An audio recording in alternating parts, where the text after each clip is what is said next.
Paano nga ba tugtugin yung tahanan gamit ang one-man band dito sa keyboard? So, ang keyboard ko ay PSR E383. So, set up natin.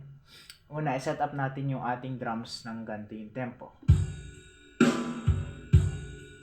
Once na okay na, lagyan natin ng bass guitar sa left.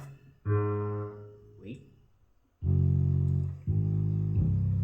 Tapos, i-activate lang natin tong dual function para sa ating strings and piano na magkasabay. Wait. Yan. So, tara, tugtugin na natin.